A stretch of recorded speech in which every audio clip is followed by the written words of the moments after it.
Okay, students, so we start once again yet another lecture. This is the 8th lecture on the topic of consolidation and settlement. Let us take a look at the first slide. This shows what we have covered, particularly in the last lecture.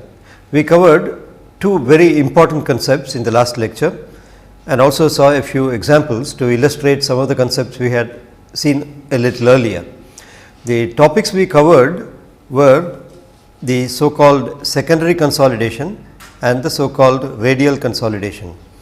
Now, it is obvious that the consolidation phenomenon that we studied in the first few lectures was only due to the hydrodynamic lag, that is the expulsion of water from the pores, and because of the delay or the slow process of expulsion of water, there was a lag between the transfer of the load to the solid grains and the expulsion of the water, and so it was called a phenomenon of hydraulic or hydrodynamic lag. Now, it has been observed that even though the consolidation is say 100% complete due to this phenomenon of hydrodynamic lag, that means the entire load increment that has been applied to the soil has been transferred to the solid grains. It has been found that the settlement of the soil continues. Actually, the observation has been made in a sample in the laboratory in the odometer test. It shows that settlement continues even after transfer of the entire load increment that had been applied, and this phenomenon is due to a number of reasons, but primarily due to what is known as plastic lag, that the solid particles go on adjusting themselves even at constant stress. They continue to undergo some deformation even at constant stress and readjust themselves, and this movement, gradual movement of the particles and readjustment even under constant stress is what is known as the secondary compression behavior or secondary consolidation. In the last class, we just had a glimpse of what is secondary consolidation, a little bit about the basic reason for the secondary consolidation and its explanation. Then it was followed up with a brief mathematical explanation of three-dimensional consolidation phenomenon. You remember, we simplified the actual consolidation problem considerably. We used the concept that had been proposed or postulated by Terzaghi, and under ideal conditions we assumed that consolidation is one dimensional, that is, the load is applied vertically and the expulsion of water is also in the vertical direction, maybe in one direction or maybe in both downward and upward direction depending upon the drainage conditions. But actual phenomenon of consolidation is three dimensional, and a special case of interest of three-dimensional consolidation, which is known as the radial consolidation phenomenon, and which has got a tremendous practical application, also I exposed to you in the last class. Let us take a look at the next slide. In this lecture, we will first briefly review what we saw on secondary consolidation last time and add a little more information to it. Similarly, we will review the phenomenon of radial consolidation as we understood last time and add a little more material, and then subsequently solve a few problems. Actually, this is the penultimate lecture. There will be one more lecture, the last one, where I will be covering a sequence of examples, graded examples, give some general information and also broadly give a summary and wind up this set of lectures on consolidation and settlement. So, continuing this, let us take secondary consolidation. Let us quickly read what is here in this slide. The compression due to hydrodynamic effect is known as primary consolidation. Well, this is very well known. We have already discussed in substantial detail. The consolidation that we have been discussing all this time is primary consolidation.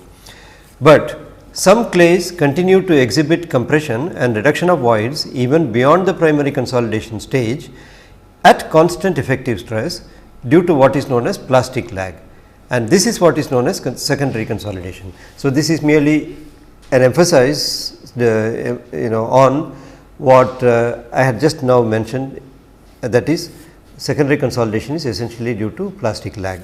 Let us take the next slide. Okay. The probable reasons or explanations are the various phenomena that are simultaneously taking place during secondary compression are, there are 4 in number and they are listed here in this slide. The first one is the most important point, that here the phenomenon of compression is not due to the phenomenon of expulsion of water and reduction or dissipation of excess hydrostatic pressure. So, point number 1 is this phenomenon of secondary consolidation is not governed by dissipation of excess pore pressures. Okay. Now, then what is going out? There is some water, in spite of all this water that is being expelled out of the soil going out, there is still some water. There is some water that is always adhering to the solid particles, which can only be removed by means of either some mechanical action or by means of heating. So, the well known examples are, to remove that water we normally put the soil in the laboratory in an oven and heat it at 105 degrees for 48 hours or 24 hours as the case may be. So, this is nothing but a thermal way of removing that water which is adhering to the surface of the solid particles. A mechanical way, an example is compaction. During compaction, some amount of water also goes out, that which particularly that which is adhering to the solid particles do go out, but basically this water which is viscous in nature is what is driven out during constant effective stress during the secondary consolidation process. And it is during this process of viscous water moving out that plastic adjustment or deformation of the particles takes place. And so, the third point is plastic readjustment of the particles. And lastly, the particles not only just move and reorient and readjust and relocate themselves, under the effective stress sometimes they even undergo some breakage or some damage, some fracture. So, some progressive fracture, gradual fracture of some of the materials or some of the particles of the soil solids is also contributing to the secondary consolidation. So, these are the 4 phenomena that are going on simultaneously. Okay. Let us see a typical consolidation dial gauge reading versus time graph of an odometer test. Let us take a look at this slide. Here I have got the dial gauge reading and here I have got the root of time plotted. This is the well known Tailor's square root of time fitting method, the graph for this method which we had discussed earlier. My endeavor is to focus your attention on all these dial gauge readings which are shown here. D0 is the initial dial gauge reading, and when you apply a certain amount of load, it takes a little bit of time for the load to settle down and seat itself properly, and that is because some air may be there in the pores of the soil, and unless they are either compressed or expelled out, the dial gauge reading will not be stable. So, immediately on application of the load, the dial gauge reading changes to a value of ds, and in the square root of time method, this location of ds is obtained by drawing an extension of the straight line portion of this dial gauge root of time method graph. So, ds actually is a little difficult to locate, the dial gauge reading at which the actual consolidation phenomenon starts, that is the dial gauge reading ds actually corresponds to u equal to 0%. It is slightly difficult to locate this, and that is why we have this graphical procedure to locate ds in this particular method. We had also seen another graphical procedure in the log time method of Casagrande. Now, this point corresponds to 90% consolidation. If we allow further consolidation and allow the dial gauge readings to stabilize, then we come to D100, that corresponds to 100% consolidation. That means the dial gauge reading has practically stabilized. There is no noticeable change in the dial gauge reading within a reasonable period of time, or at least the change in dial gauge reading is much less than the least count of the dial gauge, and therefore cannot be detected by the dial gauge. And then if even after reaching this 100% consolidation stage, keeping the load constant, if we allow further time, after about 24 hours or a little more, the dial gauge shows a slightly different reading, and that is the real final stabilized reading, and that is the one which corresponds to the secondary consolidation stage. Next slide will show you how we compute, therefore, what is the primary part of the total consolidation that we observe in an odometer test. So, in a typical odometer test, we start with D0, go to DS, then D90, D100, and then finally DF. So, D0 to DF is the total compression, okay, and primary compression portion out of that corresponds to DS, from DS to D100, and the secondary compression part is from D100 to DF. Now, DF is usually taken after 24 hours or sometimes 48 hours. The ratio of DS minus D100, that is the primary compression part, to the total compression D0 minus DF is what is known as primary compression ratio. If we are using the logarithm of time method of determining CV, there we determine D100 directly, and therefore, that can be used in this to find out the primary compression ratio. But if we are using the square root of time method, we actually locate only 90% consolidation point precisely. 100% consolidation point is only an estimated value, it is not determined, and therefore, in order to get the primary compression ratio, we need to multiply ds minus D90, that which is what we are measuring in the experiment, by a factor of 10 by 9, so as to get or transform this into a reading corresponding to ds minus D100.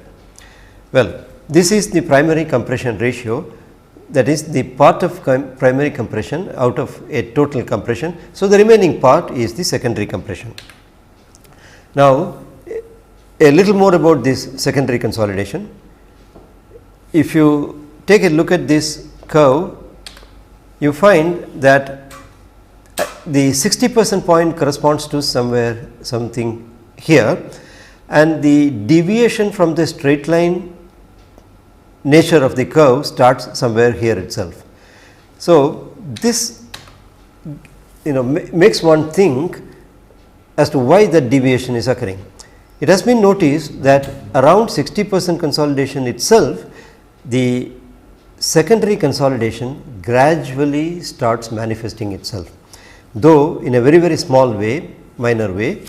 It starts coming into force even at 60% of the primary consolidation.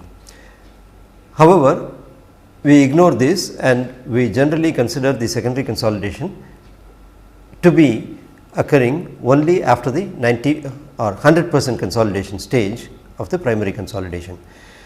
Now, where does it occur? In what kind of soils does it occur? It is particularly noticeable in micaceous clays, organic clays, and other loosely deposited clays. Normal inorganic clays do not exhibit much of this secondary compression. The secondary compression is more noticeable in highly compressible material like micaceous material, organic material, etc., which are present in the clays under certain conditions of their formation.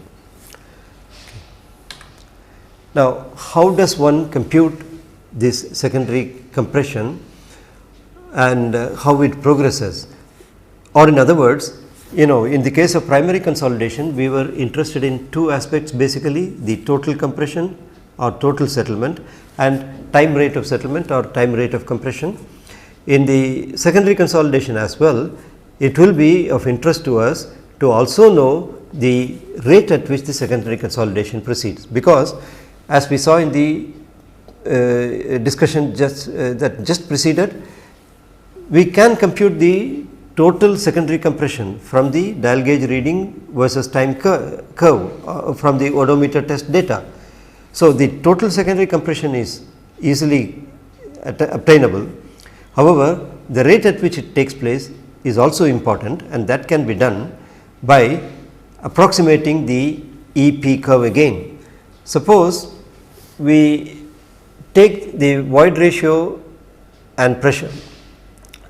Actually, during secondary consolidation, the pressure or the effective stress remains constant, and the void ratio therefore varies not with respect to pressure, but with respect to time for a given pressure.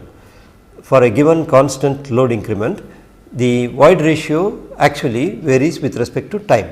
So, it is the E versus T curve which is of importance, and that will tell us at any given time what is the change in void ratio and correspondingly what is the amount of compression or the amount of secondary consolidation that has taken place. The change in void ratio is a direct measure of the degree of consolidation that has occurred during the secondary stage. Now, what is the relationship between E and T? As I said, this is a plastic phenomenon. The secondary consolidation is a plastic phenomenon, and basically it is logarithmic in nature, and that has been borne out by experiments with the odometer, and therefore, E versus T curve is usually logarithmic. The relationship is exponential, and therefore, we generally plot E against log T, which generally gives us a fairly linear relationship between E and T. Take a look at this slide. Here, void ratio is plotted against logarithm of time, and the relation is very nearly a straight line. I have idealized into an actual into an exact straight line here. However, in practice it will be very nearly a straight line, and it can be approximated very easily into very reliably into a straight line. The slope of this straight line is obviously a measure of the relationship between E and T, and this slope, suppose that is alpha, it is this slope alpha which is a measure of the rate at which secondary compression takes place. So, let us take a look at the next slide. Suppose I take two void ratios, two successive void ratios corresponding to two different time periods, time instants rather, then E1 minus E2 as per this E log T curve which we saw just now during the process of secondary consolidation has to be equal to alpha times logarithm of T2 upon T1. So, the change in void ratio is alpha, the slope of the graph, into log 10 T2 upon T1. So, alpha that is coming here as the slope of the curve is the constant between the two relationships, and that constant connecting the two parameters is known as the coefficient of secondary compression. T1 and T2 are two time instants, and generally T1 is taken as the time instant corresponding to T90, and T2 is any other time during the secondary consolidation stage for which we take the change in void ratio. So, if we assume the ET relationship to be a logarithmic relationship, then we have a way to compute the rate of compression during the secondary compression stage. That is by this formula, delta E is equal to alpha log 10 T2 upon T1. So, if this straight line relationship is assumed, then the slope of the straight line can be computed by knowing two void ratios and corresponding times, and it will be simply equal to the ratio of E1 minus E2 to log T2 upon T1. So, if from an experiment we plot the ET curve and compute alpha, then that will serve us in helping to compute the degree of secondary compression at any given time. Now, we pass on to 3-dimensional compression or consolidation, particularly with reference to radial consolidation.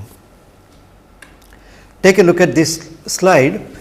We have here, as I had already explained in the last lecture, an embankment sitting over a soil surface. There is a compressible soil layer here, and what you see here driven or placed or erected in this compressible soil layer are vertical drains. These are nothing but vertical boreholes which are filled with some highly pervious material like sand, and on top again there is an embankment below which at the base of which we have a horizontal drainage layer, that is a layer consisting of some highly pervious material. And this is a typical arrangement which is known as the preloading arrangement. I had mentioned in the last lecture, but let us recapitulate. Suppose we have a highly compressible soil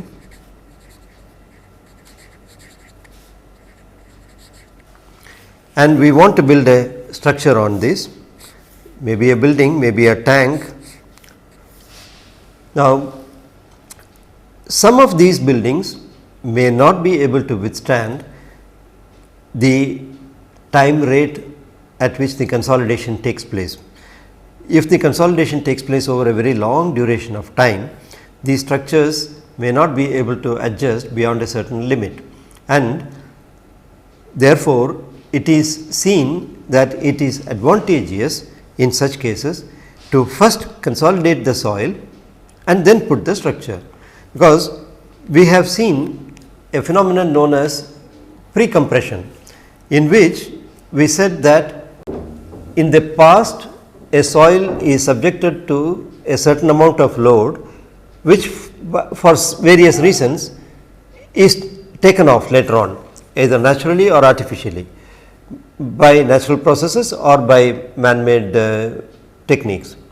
Now, that means a certain soil, if it has already undergone consolidation under a pressure larger than what you find now, then that is a pre-compressed soil, an over consolidated soil. And such a soil, if it is subjected to load again, until it reaches the load up to which it had been compressed in the past, it will not show any compression, or even if it shows, it will show very marginal compression only. But beyond that stress value corresponding to the previous pressure, it will start behaving like a normally consolidated soil and show compression as any other soil does.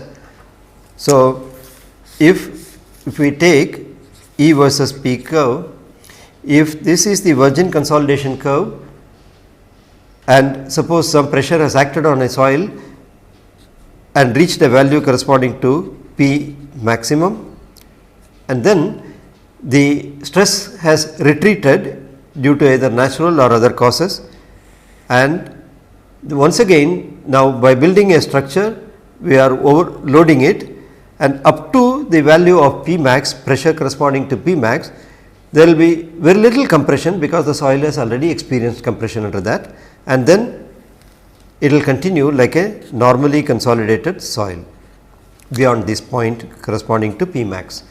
And this shows that if we apply a stress like P max on a certain soil, which in fact is going to be the stress that a building is going to apply, then what it means is that any soil which has already been pre-compressed with a pressure corresponding to that which is going to come to due to a structure will now not show any settlement, because it has already settled under the load which is expected to.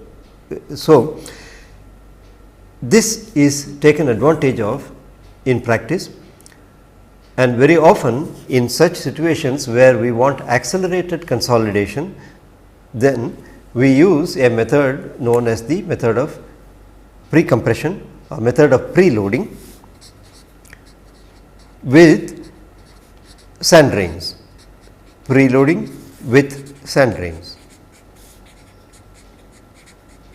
These are nothing but vertical drains filled with sand, pervious material, so that flow from the soil under pressure takes place also radially and then flows out, and the water flows out. This is to increase the number or the length of the drainage path, so that consolidation takes place faster, because we saw during primary consolidation that it is the hydrodynamic lag which is responsible for the time dependency of the compression, and obviously therefore, time of compression can be considerably reduced if the rate of expulsion of water is accelerated.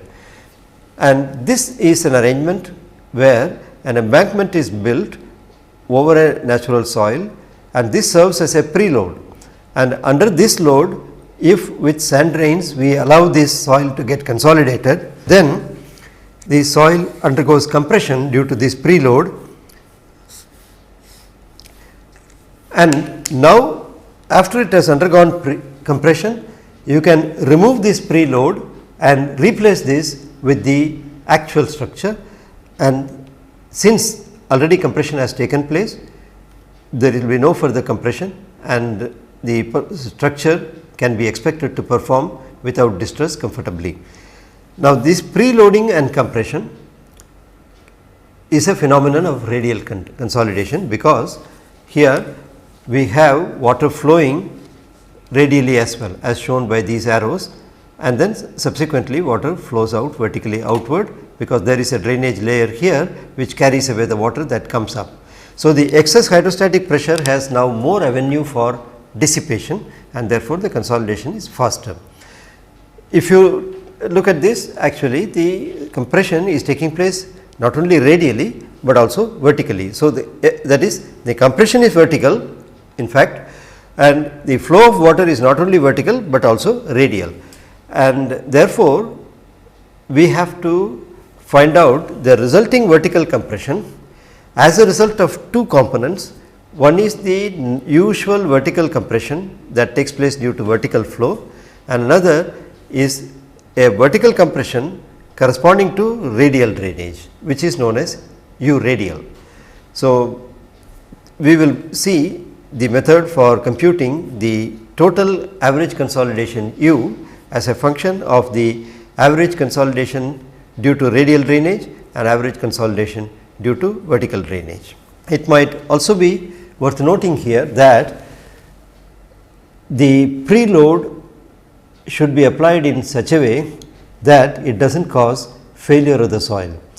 That is, in an attempt to accelerate the consolidation of this soil, if we indulge in some overzealous loading, that is excessive loading, then shear failure may take place. So, the preload that can be applied also has a limit. We need to compute the preload from point of view of ensuring no shear failure of the clay soil, and that is the preload which you can apply if that preload is equal to the load due to the actual structure. Then the actual structure when constructed will hardly experience any consolidation or any settlement, but if the preload is unavoidably less than the actual load that is going to come on the soil, then even under the actual load a little bit of consolidation will ensue. Okay.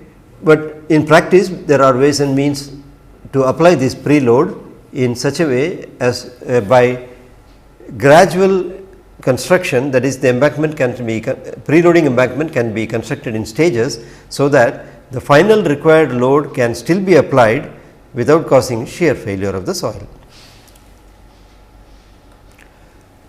Now, this drainage in the radial direction is a function of the arrangement of the drains.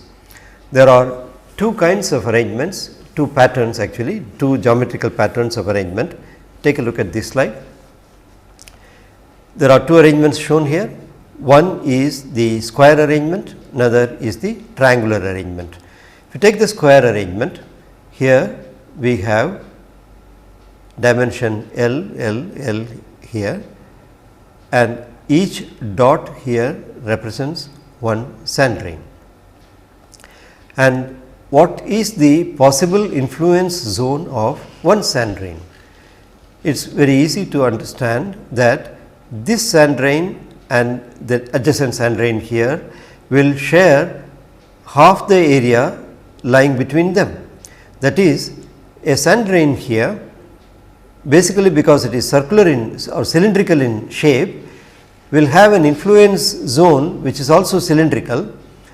It will, that influence zone which is cylindrical will have a radius r, which will, by a normal ordinary deduction, can be shown to be equal to L by 2. So, this r is nothing but a radius which will take care of at least half the area that it can possibly cover within the square.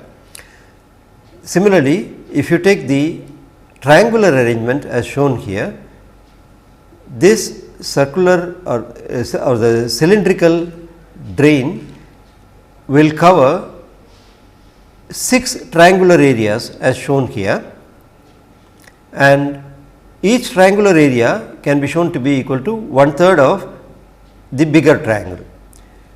Now, the sand drain must be so dispersed, so laid out that it should cover the entire area that needs to be preloaded. Therefore, as I was saying now, each drain covers half this area, but in fact, if we arrange the drains this way, then and if only half this distance is covered, then there will be several pockets within each one of these squares which will remain uncovered and therefore, this influence zone of this is so calculated that any drain here which caters to 4 of these squares will have an aerial coverage equal to 1/4, 1/4, 1/4, that is totally 1 square. Similarly, here one cylindrical drain will have 1/3, 1/3, 1/3, or in other words 6 triangles making up a certain amount of area, which will be nothing but twice the area of one triangle. Then what is the value of this capital R, which will have the same influence area as that of one square, or for that matter here what will be the influence area of a cylindrical drain which will have a radius r which will correspond to a total area coverage equal to 6 times the smaller triangles. That means, the radius of the influence zone can be computed by equating the areas. So, if I equate the area of the circle with area of a square, I can get capital R, which is the radius of the influence zone, and if I equate the area of this circle with 6 times 1/3 of the area of each triangle, then I can get the radius capital R as 0.525 L. Let us see how, the simple computation. So, when we take these two arrangements and see the computation of capital R, this is what we will find as shown in this slide. See, for square arrangement, the area of the cylindrical drain must be equal to area of 1 square. It is only then that the drains will be able to leave no pockets of uncovered effect. So, pi r square equal to L square will give r equal to L square by pi under root, and that is equal to 0.564 L.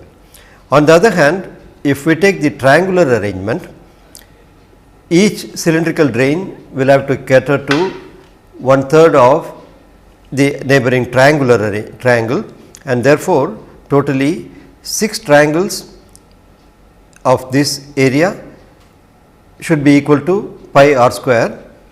So, from here we will find that 6 into 1 by 3 into L upon 2 into L sin 60, which is nothing but the area of a triangle. See here, L upon 2 into L, this angle is 60 degrees, because this is an equilateral triangular arrangement, and therefore, this length will be, this height will be L sin 60, and the area will therefore be L by 2 into L sin 60, which gives us finally capital R equal to 0.525 L. So, this shows that the drains have slightly smaller radius in the triangular arrangement than in the square arrangement. And if you take a look at the slide once again, the previous slide, see here, the triangular arrangement is such that the drains in one row, namely the second row here for example, are located in the middle of the corresponding drains in the upper row, and so also in the bottom row. So, the arrangement is probably a little more close and effective compared to the square arrangement. Therefore, in practice, depending upon the degree importance that is being attached to the preloading effort, if the preloading is important, very important, then we often go for this triangular arrangement, but if a square arrangement, which is a slightly more dispersed arrangement, is sufficient in any given instance, then the square arrangement will be adopted. So, the radius of that cylindrical influence zone is not just half the distance of the or half the spacing between the drains, it is more than that. Now, this shows the dimensions of the typical sand drain, that cylindrical drain which I mentioned. So, the total diameter is 2r, total influence zone has a diameter of 2r, but the drain itself has got a radius Rw, or the diameter is equal to 2Rw, where Rw stands for radius of the well. The drain is often called as the well, and this is the height or the depth of the clay layer, and the drain usually completely punctures or penetrates the compressible layer, and therefore, its depth or height is d. Now, we saw that the consolidation phenomenon of this kind has a vertical component and a radial component, and the vertical component was in fact no way different from the vertical component of the one dimensional consolidation. So, we had two differential equations for the consolidation, one for the vertical consolidation, another for the radial consolidation part. Okay.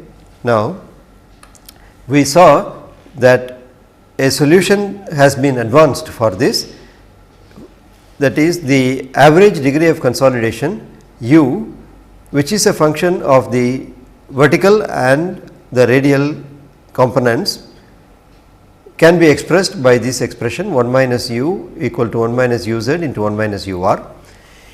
So, it is u z which is a function of the conventional t or the time factor, which is calculated by CVT by h square, whereas the radial degree of consolidation u r is now proportional to time factor for radial consolidation TR, and by analogy this TR can be written in a manner similar to that for TV, and it can be written as CVRT divided by an equivalent of the drainage path H of the vertical consolidation.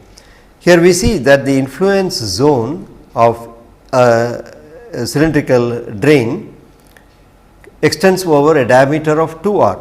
So, within that influence zone, any point from which movement of water takes place will cover a distance equal to 2r, and that becomes therefore the drainage path. There are two possible solutions for this UR.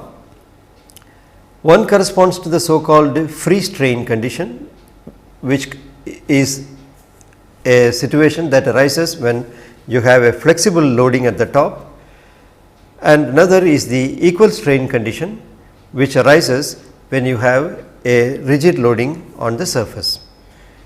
The flexible loading case has been solved theoretically by two different scientists, mathematicians, who have given solutions, one in 1930, another 1935. The Rendulich's 1935 solution is quite popular for the free strain condition. That is, if the preloading embankment is flexible, 1935 Rendulich's solution is preferable, but if the preload is rigid or even semi rigid, very often we apply the Barron's solution corresponding to equal strain, which was evolved sometime in 1948. This graph shows the Barron's solution. The radial consolidation value UR as a function of T and drainage path 2R is shown here. UR is a function of TR. So, if we know the parameters of the sand drains, then we can find out from this table what is the radial consolidation corresponding to any given time factor. What is that parameter for which we can find out this degree of radial consolidation? The parameter is nothing but the radius capital R divided by the radius of the actual drain RW. So, how many times the radius of the influence zone is as compared to the radius of the actual drain. That ratio n, which is the ratio of the radius capital R to radius small r w, serves as a parameter, very good parameter, to define the geometry of different combinations of sand drains. And for different values of n, that is, depending upon the size and the influence zone of the drain that is adopted, we will have a different u for a given t. So, u versus t for different n values is what we normally use in order to compute UR. So, for a given UR, we can find out a suitable arrangement of the sand drains.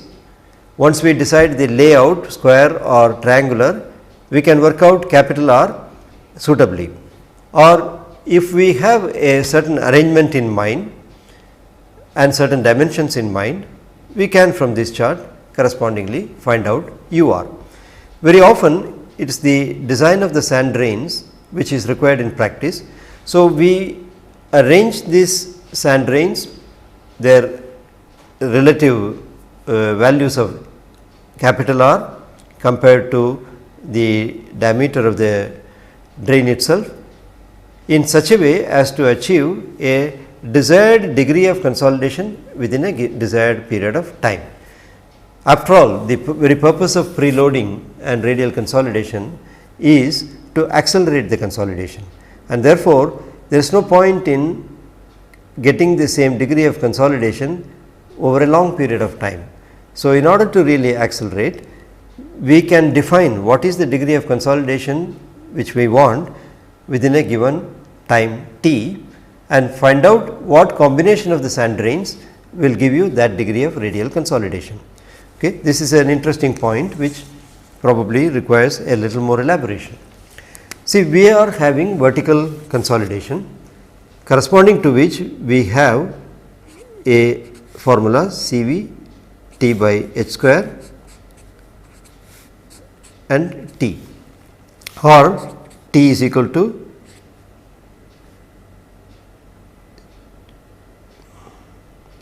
T h square upon CV. What time is really important, which is significant in a vertical consolidation phenomenon? In the vertical consolidation phenomenon, in primary consolidation, we are not now dealing with the secondary consolidation effects. It is the T90 which we can comfortably determine from an odometer test, and very reliably too, and so it is T90 which is important. And from a practical point of view also, the last 10% of the consolidation may be treated as not very significant, and the structure can be expected to withstand during its lifetime that last 10% of the consolidation. Therefore, it is T90, that is the time at which 90% of the vertical consolidation takes place, which is of significance. So, in a phenomenon like this, we design the sand drains by orienting ourselves from this consideration. So, we decide what is the T value that we desire for, or rather what is the T value that is required for 90% consolidation. This can very easily be determined from a simple odometer test. So, if we know what is the time that is required for 90% consolidation vertical, then we can find out corresponding same time, same T, what is the corresponding TR, and then what is the corresponding UR for different values of n equal to R upon RW, and then we can organize this n in such a way that we get a value of UR which will be such that 1 minus U, which is equal to 1 minus UZ into 1 minus UR, will be corresponding to a U value which is really significant. This is going to be 0.9, 90% consolidation. So, we will decide what value of U we want and work out what value of UR we get from here, from this, and corresponding to that UR, what combination of the drains will give us a TR, which will give us a time T which is equal to T90. And so, in practice, we start with the vertical consolidation, find out what is the time for 90% consolidation, then corresponding UR, and by deciding this UR, defining this UR, we find out what is the layout of the sand drains that is required. That is what is known as design of the sand drains. Now, let us see a few examples. We have already seen 6 different examples during the course of the previous lectures. So, we shall now see these phenomena that we have covered so far through a few examples. First of all, we have seen this pre-consolidation pressure. It is very important to know in practice whether a given soil is already consolidated or not in the past. So, a question of this type is very common, that is, estimate the maximum pressure to which a clayey soil must have been subjected in the past if a consolidation test on the soil gave the following data.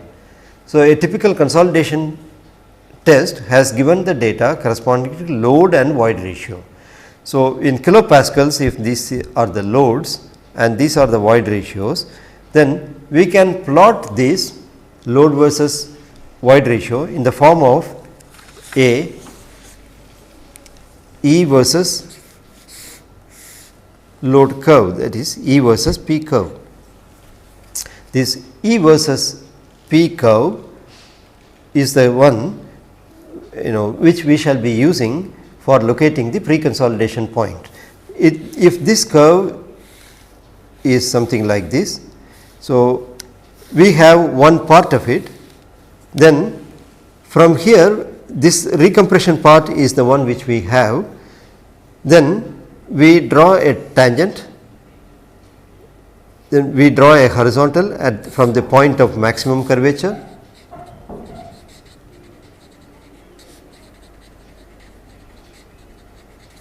and then the bisector, and where the bisector meets the straight line portion of this graph, that is the point corresponding to pre-consolidation, and that is the pressure which corresponds to the pre-consolidation pressure Pc. So, if you plot this graph, then particularly this is usually plotted to a log scale. So, on a log scale, if you plot this graph and estimate the pressure corresponding to this point where the bisector cuts the linear part of the curve, you will get a value of 293 kilopascals for the pre-consolidation pressure. Now, suppose we have a 5 meter thick clay layer which is undergoing one way drainage, and we are using 30 centimeter diameter sand drains at 2.7 meter spacing. Then if without sand drains, if u is equal to 0.2, then what happens to this value of capital U when we use sand drains? And this is going to be the subject matter for discussion in the next lecture. So, today we have covered some essentials of secondary consolidation and radial consolidation and seen an example. In the next lecture, we shall see some more examples, and we shall see some special points or special aspects, and then close with a summary. Thank you.